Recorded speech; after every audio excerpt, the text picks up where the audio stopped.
来自台南市包括组织基金会、教会、公庙等民间组织以及社区关怀据点等251个单位，拢组织伫市府。目前透过社局，一定伫全市符合资格道具装备配对1066组，陆续增加。其中吴伟霆嘛特别到场见证这款一户一无人志工的关怀行动，同时一一颁发评书，感谢这群民间人力的资源，参像小题赛一对一的照顾。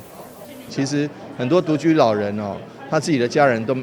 都不一定有做到晨昏善定型，但是我们牧灵小志工哦，他们都会去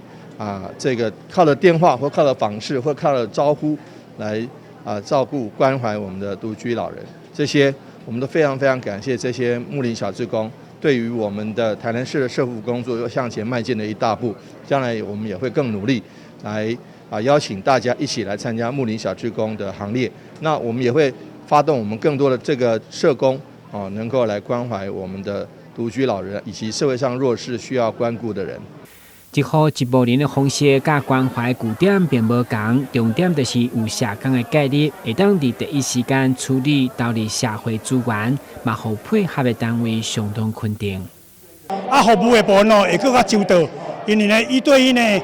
比如讲有啥物状况，大家拢爱去做关怀，爱去做关心，有需要市政府还是社会上帮助的，马上就处理所以市政府呢愈做愈好。到4月13號早止，目前有251個單位，所以社會局嘛呼籲想要加入無人志工行列，會當向社會局在立處的社會福利中心報名，聯絡專線2993992。台南新聞管制何超邦採訪報道。